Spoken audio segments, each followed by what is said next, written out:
আসসালামু আলাইকুম। প্রিয় দর্শক, বাংলা মঞ্চের আলাপচারিতায় আপনাদের সকলকে আমন্ত্রণ জানাচ্ছি। আজ রাত 8টায় চূড়ান্ত আলটিমেটাম দিয়েছিলেন মার্কিন প্রেসিডেন্ট ট্রাম্প ইরানকে। বলেছিলেন, হরমুজ প্রণালী উন্মুক্ত করে দাও, নইলে তৈরি থাকো প্রস্তর যুগে ফিরে যাওয়ার জন্য। কিন্তু শেষমেশ প্রস্তর যুগে ইরানকে পাঠাতে পারলেন না ট্রাম্প। তার জায়গায় ঘোষণা করলেন আর এক দফা যুদ্ধবিরতি। এটা তার 3 নম্বর না 4 নম্বর না 5 নম্বর যুদ্ধবিরতি, সেটা বলতে গেলে হিসেব করে বলতে হবে। কারণ হুমকি দেয়া আর পিছিয়ে আসা, এটা হচ্ছে ট্রাম্পের কুখ্যাত যে ম্যাডম্যান থিওরি, সেই থিওরির অঙ্গ। মুদ্রা কথা, আরো একবার যুদ্ধবিরতির ঘোষণা দিলেন ট্রাম্প, এবার 2 সপ্তাহের জন্য।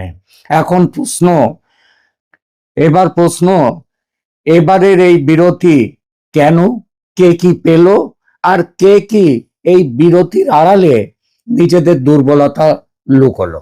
নমস্কার, খবরের অন্তরালের খবর নিয়ে ক্যালকাটা ডায়ালগস থেকে মনোজ দাস। আজকের প্রশ্নটা খুব সোজা, কিন্তু উত্তরটা মোটেও সোজা নয়। পাকিস্তান আর চীনের 5 দফা প্রস্তাবের ভেতরে আসলে শান্তির ভাষা ছিল, নাকি বড় শক্তিগুলোর আলাদা আলাদা কৌশলগত খেলা লুকোনো ছিল, সেটা দেখব এখনকার আলোচনায়। কারণ একদিকে ট্রাম্প ইরানকে হরমুজ প্রণালী খুলে দিতে আলটিমেটাম দিয়েছেন এবং ভয়াবহ হামলার হুমকিও দিয়েছেন। আবার অন্যদিকে পাকিস্তানের অনুরোধের পর এবং চীনের ব্যাকডোর হস্তক্ষেপের পর 2 সপ্তাহের জন্য হামলা স্থগিত করতে রাজি হয়েছেন, আর বলেছেন যে ইরানের 10 দফা প্রস্তাব চূড়ান্ত আলোচনার জন্য কার্যকর ভিত্তি হতে পারে।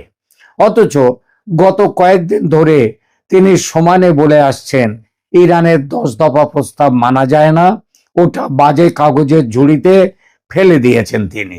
এর মানে বাইরে যা দেখা যাচ্ছে সেটা যুদ্ধবিরতি, কিন্তু ভেতরে চলছে আমেরিকার সময় কেনা, চাপ ধরে রাখা, মুখ রক্ষার চেষ্টা আর নতুন শক্তির ভারসাম্য তৈরির লড়াই। যুদ্ধবিরতির জন্য পাকিস্তান ও চীনের 5 দফায় কি বলা আছে সেটা প্রথমে মনে রাখুন।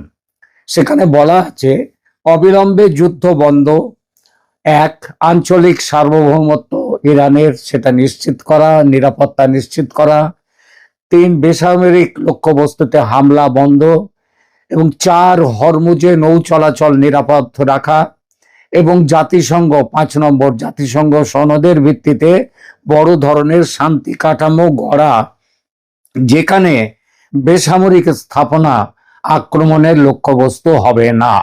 কাগজে কলমে এগুলো খুব নিরপেক্ষ শোনালেও বাস্তবে এই ভাষার মধ্যে এমন এক ধরনের অস্পষ্টতা, সবার জন্য গ্রহণযোগ্য অস্পষ্টতা রাখা হয়েছে, যাতে কেউই প্রকাশ্যে হার মানছে না, কিন্তু সবাই কিছু না কিছু লাভ তুলতে পারছে, আবার সবাই কিছু না কিছু ক্ষতিও হচ্ছে, আবার ওই যে ক্ষতি হারাচ্ছে সেটা।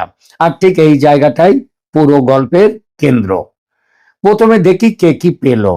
চীন এই প্রস্তাবের ভেতর দিয়ে প্রথমত হরমুজ প্রণালীর নিরাপত্তা চাইছে, কারণ উপসাগরীয় অস্থিরতা জ্বালানি সরবরাহকে আঘাত করে, আর সেই আঘাত সরাসরি বৈশ্বিক বাজারের সঙ্গে চীনের অর্থনৈতিক স্বার্থেও আঘাত লাগে। দ্বিতীয়ত, বেইজিং নিজেকে এমন এক মধ্যস্থতাকারী হিসেবে তুলে ধরতে চাইছে যে আমেরিকার মতো শুধু সামরিক ভাষায় কথা বলে না, বরং সংকট ঠান্ডা করতে পারে মাথা ঠান্ডা রেখে। ফলে মধ্যপ্রাচ্যে তার কূটনৈতিক প্রভাব কিন্তু বাড়বে। অর্থাৎ চীন যা পেল তা শুধু যুদ্ধবিরতির কৃতিত্ব নয়, বরং শান্তির ভাষা ব্যবহার করে নিজের ভূকৌশলগত ও জ্বালানি নিরাপত্তার জায়গা আরো পাকাপোক্ত করে ফেলল। পাকিস্তানের লাভ সেটাও কম নয়, কারণ এই যুদ্ধ দীর্ঘ হলে পাকিস্তানের সীমান্ত নিরাপত্তা, জ্বালানি ব্যয় এবং আঞ্চলিক অবস্থান সবকিছুর ওপর চাপ বাড়ত।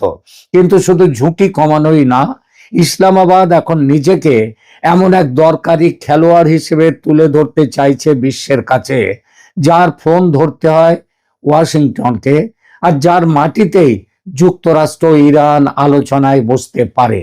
খবরে প্রকাশ, পরবর্তী যুদ্ধ বন্ধের আলোচনা ইসলামাবাদে খুব শীঘ্র শুরু হতে চলেছে। সহজ করে বললে, পাকিস্তান এই সংকটকে হুমকি থেকে কূটনৈতিক সম্পদে বদলানোর চেষ্টা করছে। আমেরিকা কি পেল? আমেরিকা পেল একটি কৌশলগত বিরতি, যাতে হরমুজ প্রশ্নে পুরো অঞ্চলে বড় যুদ্ধ না ছড়িয়েও ইরানের ওপর চাপ বজায় রাখা যায়, সেইটা পেল। ট্রাম্প প্রকাশ্যে বলেছেন সামরিক লক্ষ্য তার পূরণ হয়েছে এবং দীর্ঘমেয়াদী শান্তির দিকে অগ্রগতি হচ্ছে। এই ভাষা আসলে যুদ্ধ থামানোর সিদ্ধান্তকে রাজনৈতিকভাবে পিছু হটা নয়, বরং নিয়ন্ত্রিত সাফল্য হিসেবে তিনি প্যাকেজ করার চেষ্টা করছেন। এই চেষ্টা যে দেশের ভেতরে ও বাইরে আদৌ কলকে পাচ্ছে না, সেটাও সমালোচকদের সমালোচনায় উঠে এসেছে। মার্কিন কংগ্রেসের ভেতর থেকে শক্তিশালী সমালোচনা উঠছিল ট্রাম্পের ইরান যুদ্ধ নিয়ে। ট্রাম্পের নিজের রিপাবলিকান তারই দলের সেনেটর রন জনসন সহ অনেকে বেসামরিক অবকাঠামোতে ট্রাম্পের হামলার তীব্র নিন্দা ও বিরোধিতা করেছে। আর ডেমোক্র্যাটরা, ট্রাম্পের বিরোধী যারা, তারা তো ট্রাম্পকে সিক, অসুস্থ এবং জেনোসাইডাল বা গণহত্যাকারী মানসিকতার মানুষ বলে আক্রমণ করেছে।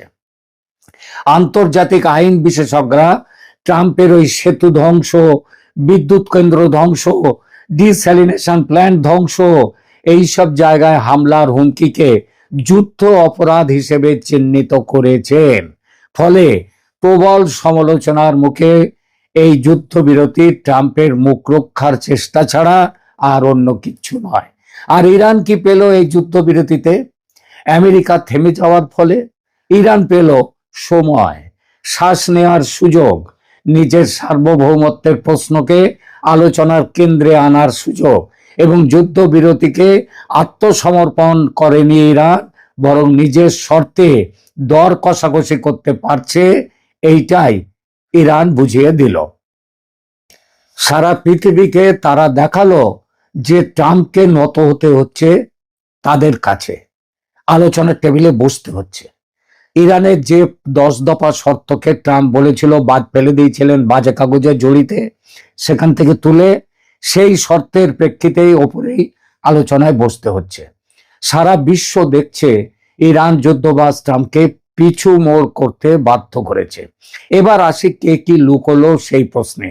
চীন প্রকাশ্যে শান্তির কথা বলছে, কিন্তু আড়ালে তার বড় লক্ষ্য হলো মধ্যপ্রাচ্যে এমন এক প্রভাবশালী ভূমিকা তৈরি করা, যেখানে আমেরিকার সামরিক আধিপত্যের বিপরীতে সে দায়িত্বশীল শক্তি হিসেবে জায়গা করে নিতে পারে। অনেকটা সেই পুরনো সোভিয়েত ইউনিয়নের কায়দা, তবে মাইনাস গায়ের জোর।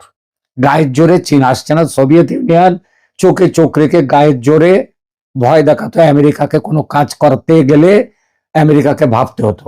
আমেরিকা চিরকাল গায়ের জোরে ঘটনার কেন্দ্রে থাকার চেষ্টা করেছে। সোভিয়েত পাল্টা জোর দেখিয়ে আটকে দিয়েছে। কিউবা দখল আটকে দিয়েছিল সোভিয়েত।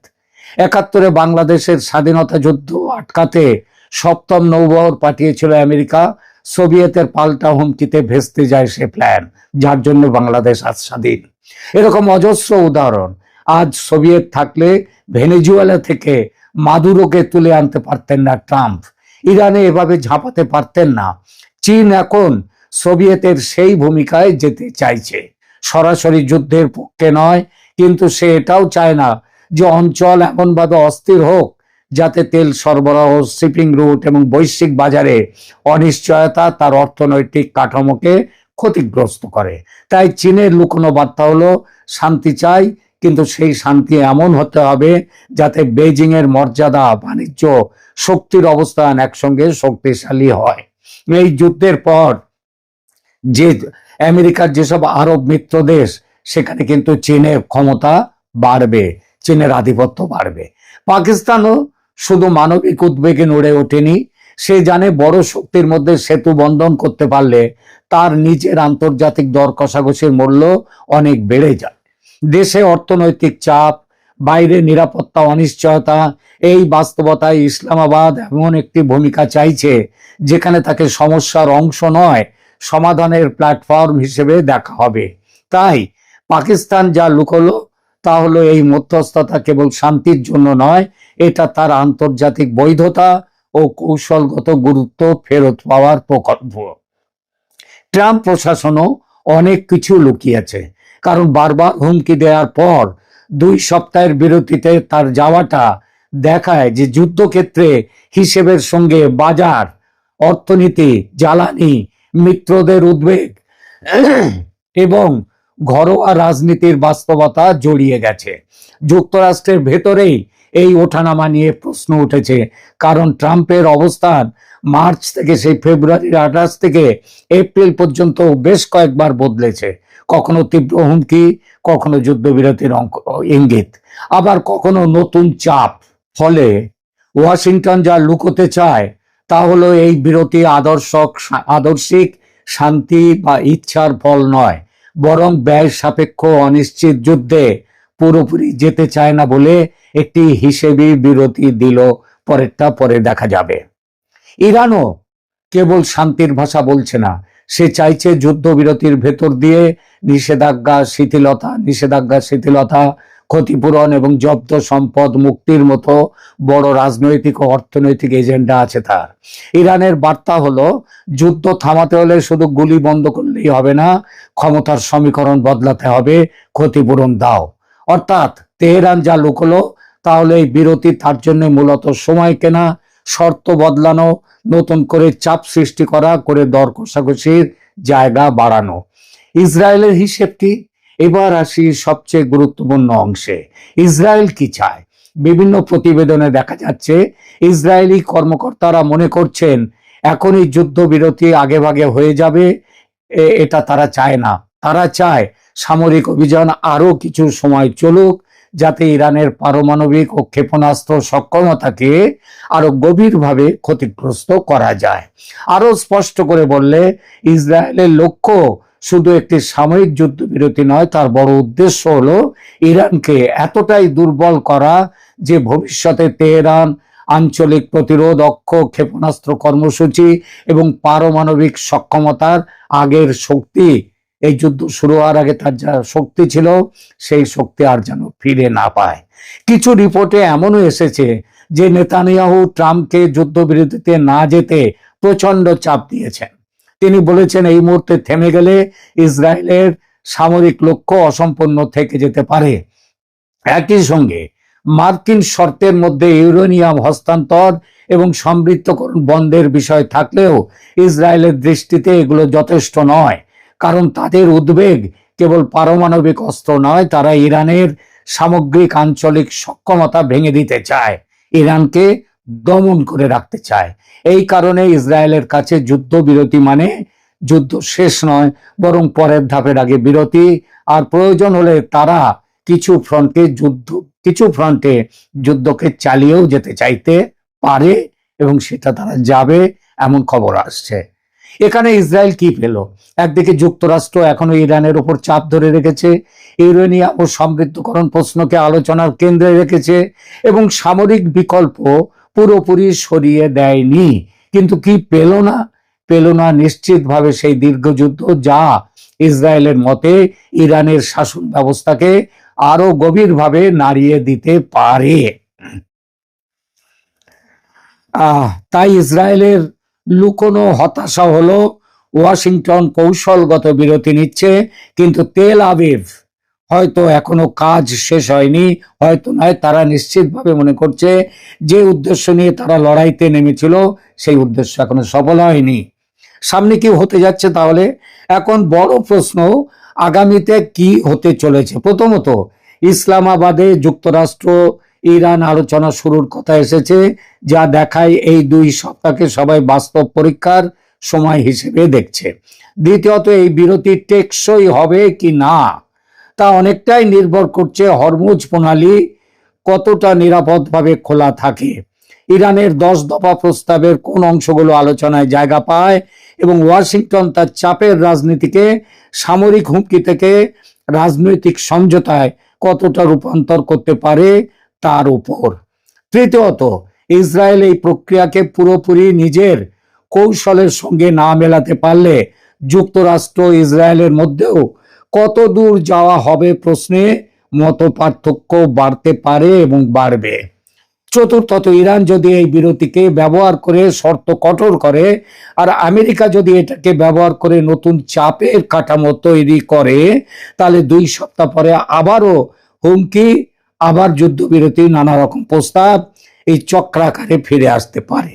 আর সবচেয়ে বাস্তবসম্মত পূর্বাভাস হলো এটা চূড়ান্ত শান্তি নয়, বরং একটি সাময়িক জমাট বাঁধা বিরতি, যেখানে চীন চায় স্থিতি, পাকিস্তান চায় আন্তর্জাতিক ভূমিকা, আমেরিকা চায় নিয়ন্ত্রিত চাপ, আর ইরান চায় দর কষাকষির জায়গা, আর ইসরায়েল চায় অসমাপ্ত সামরিক লক্ষ্য পূরণের জন্য সময়টাকে সেও কাজে লাগাবে। সুতরাং আজ যা যুদ্ধবিরতি বলে দেখা যাচ্ছে তা আসলে শান্তির চুক্তি নয়, এটা হলো 5 পক্ষের 5 রকম স্বার্থকে অস্থায়ীভাবে এক টেবিলে বসিয়ে রাখা। প্রশ্ন হলো, এই টেবিল কি সত্যি আলোচনার টেবিল হবে, নাকি এটা শুধু পরের দফার চাপ সৃষ্টি, হামলা এবং আরো বড় দর কষাকষির আগে একটুখানি বিরতি? আর মধ্যপ্রাচ্যের ইতিহাস বলছে এখানে যুদ্ধ থামা আর যুদ্ধ শেষ হয়ে যাওয়া দুটোই এক কথা নয়।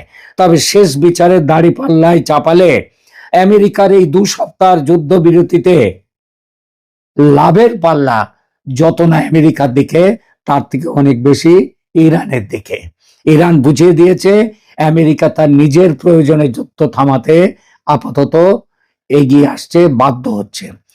সুতরাং ইরান এখন এই পয়েন্টেও, এখানেও পয়েন্টে এগিয়ে গেল, এই মুষ্টিযুদ্ধের ময়দান হলে বলা যায়।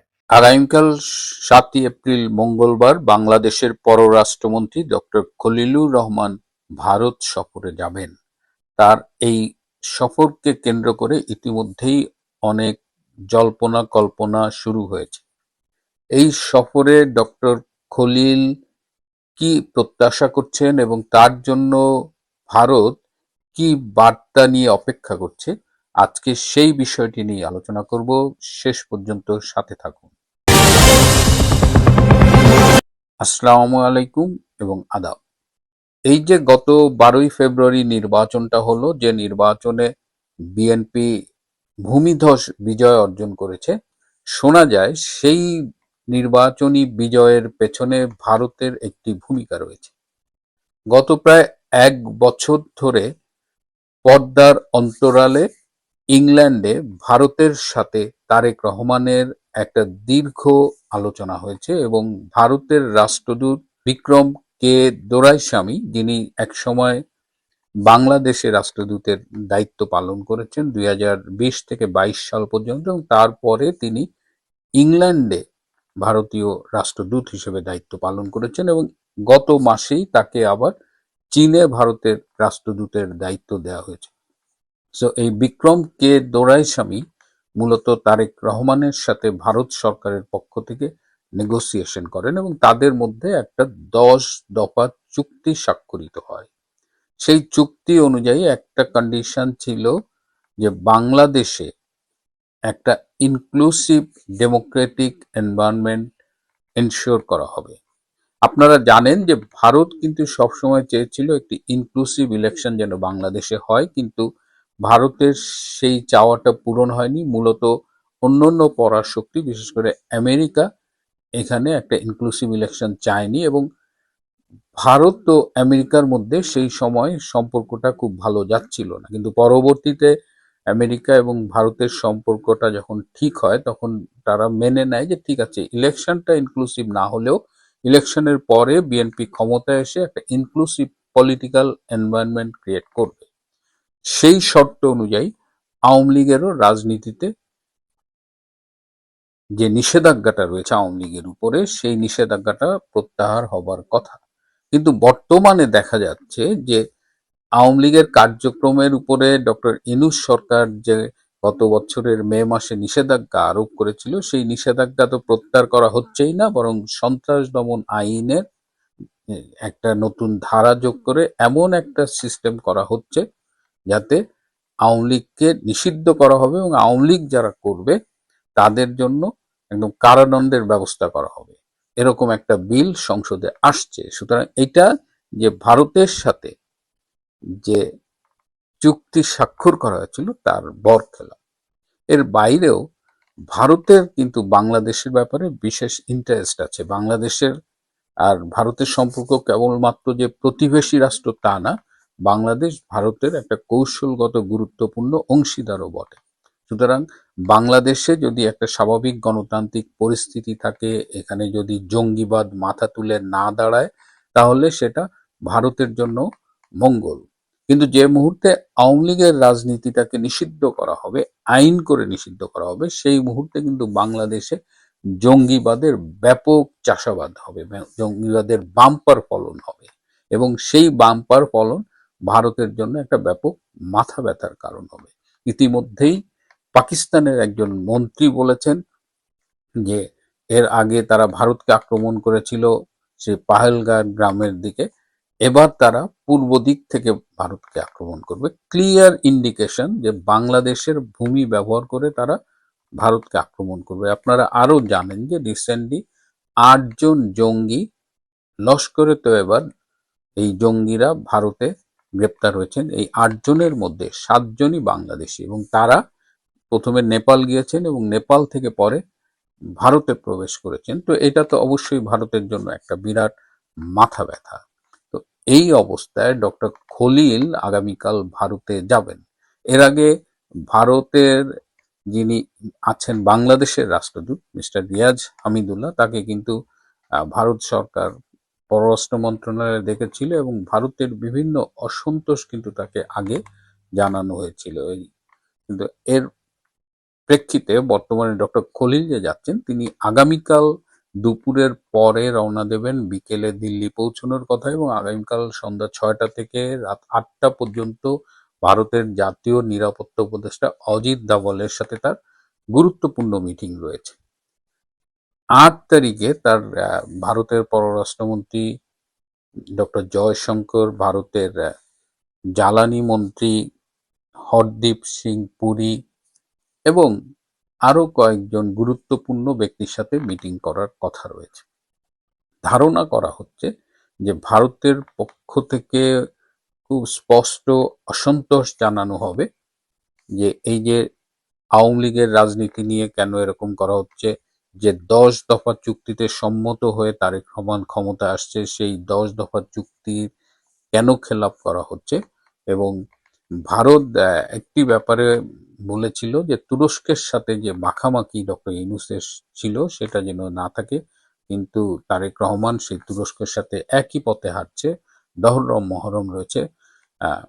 বাংলাদেশের ডিজিএফআই এর যিনি মহাপরিচালক, তিনি কদিন আগে ভারত সফর করেছিলেন, তিনি তারপরে এসে আবার পাকিস্তানে গিয়েছেন। আবার নির্বাচনের পরে পাকিস্তানি গোয়েন্দা সংস্থা আইএসআই এর একটা প্রতিনিধি দল অত্যন্ত গোপন সফরে বাংলাদেশে এসে তারেক রহমানের সাথে মিটিং করেছেন। অর্থাৎ 10 দফা চুক্তির মধ্য দিয়ে যে বিএনপি ক্ষমতায় এসেছে, তারা ক্ষমতায় আসার পরে ভারতকে স্পষ্ট কাঁচকলা দেখাচ্ছে। জাতিসংঘের সাধারণ অধিবেশনের সভাপতিত্ব নিয়েও বাংলাদেশ প্রতিদ্বন্দ্বিতা করছে সাইপ্রাসের বিরুদ্ধে, এবং বাংলাদেশের পক্ষে প্রার্থী পররাষ্ট্রমন্ত্রী ডক্টর খলিলুর রহমান। ডক্টর খলিল আশা করেন যে ভারত তাকে সমর্থন দেবে, কিন্তু এই পদে যে প্রতিদ্বন্দ্বিতা হবে সেখানে ভারত তার সমর্থন ইতিমধ্যে সাইপ্রাসকে জানিয়ে দিয়েছে। সুতরাং ভারত এই অবস্থানটা চেঞ্জ করতে পারবে না। এটাও ডক্টর খলিলের জন্য একটি দুঃসংবাদ বলা চলে। এদিকে ডক্টর খলিলের বিরুদ্ধে একটা অভিযোগ উঠেছে যে তিনি বিভিন্ন দেশে যান এবং সেখানে তিনি যখন মিটিং করেন, তিনি নিজের থেকে অনেক কথা বলেন, যেটি যাবার আগে তিনি বাংলাদেশের সরকারের সাথে, বিশেষ করে প্রধানমন্ত্রীর সাথে এবং সংশ্লিষ্ট ব্যক্তিদের সাথে আলাপ না করেই চলে যান, এবং তিনি নিজের থেকে বলেন। এর ফলে দেখা গেছে ডক্টর ইউনূস এবং বর্তমানে তারেক রহমান তাদের অনেক ক্ষেত্রেই বিব্রত বোধ করতে হয়েছে। এটির জন্য কিন্তু নতুন নতুন সমস্যা হচ্ছে। এখন আবার তারেক রহমানের সম্ভাব্য ভারত সফর নিয়েও একটি আলোচনা হবে, কিন্তু যেহেতু 10 দফার থেকে ইতিমধ্যেই বিএনপি সরে যাচ্ছে, এবং বিএনপির সূত্রে জানা গেছে যে তারা ভারতের সাথে মুচলেখা দিয়ে ক্ষমতায় আসছে ঠিকই, কিন্তু ক্ষমতায় আসার পরে তারা ভারতের সাথে একই লেভেলে সম্পর্ক বজায় রাখার ব্যাপারে আগ্রহী না। ভারতের সাথে তারা তাদের স্বার্থ সংশ্লিষ্ট সম্পর্ক বজায় রাখবে, কিন্তু এই 10 দফার বর খেলা বা এই যে মুচলেকা দিয়ে ক্ষমতায় আসছে, এই অবস্থায় ভারত বিষয়টা কিভাবে নেয় সেটা আমাদের দেখার জন্য অপেক্ষা করতে হবে।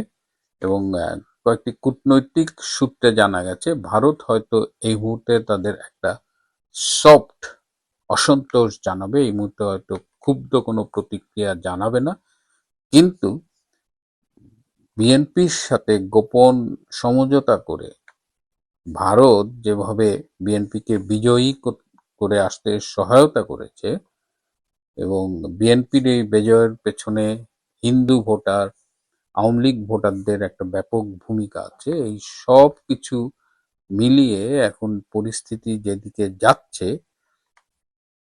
তাতে বিএনপি সরকার আগামীতে কতটা স্বস্তিতে থাকতে পারে, বাংলাদেশের সাথে ভারতের সম্পর্ক কোন পথে যায়, এই সব কিছু নিয়েই কিন্তু সংশ্লিষ্ট মহলগুলোতে ইতিমধ্যেই উদ্বেগ পরিলক্ষিত হচ্ছে। দেখি এখন ডক্টর খলিল ফিরে আসুক আর তারেক রহমান ভারতের সাথে চুক্তির খেলাপ করে কত দূর যেতে পারেন সেটাও দেখার বিষয়। প্রিয় বন্ধুরা, আজ এ পর্যন্তই। মাঝখানে বলা যায় একটা বিরতি নিয়েছিলাম, এর মধ্যে অনেকেই যোগাযোগ করেছেন, অনেকেই জানতে চেয়েছেন আমি সুস্থ আছি কিনা। আসলে আমি আমার ছেলে এবং মেয়েকে নিয়ে একটু ফিজিতে গিয়েছিলাম, আমার একটা কাজও ছিল, ওদের কাছে আমার একটা প্রমিসও ছিল যে ওদের আমি স্কুল ছুটিতে নিয়ে যাব।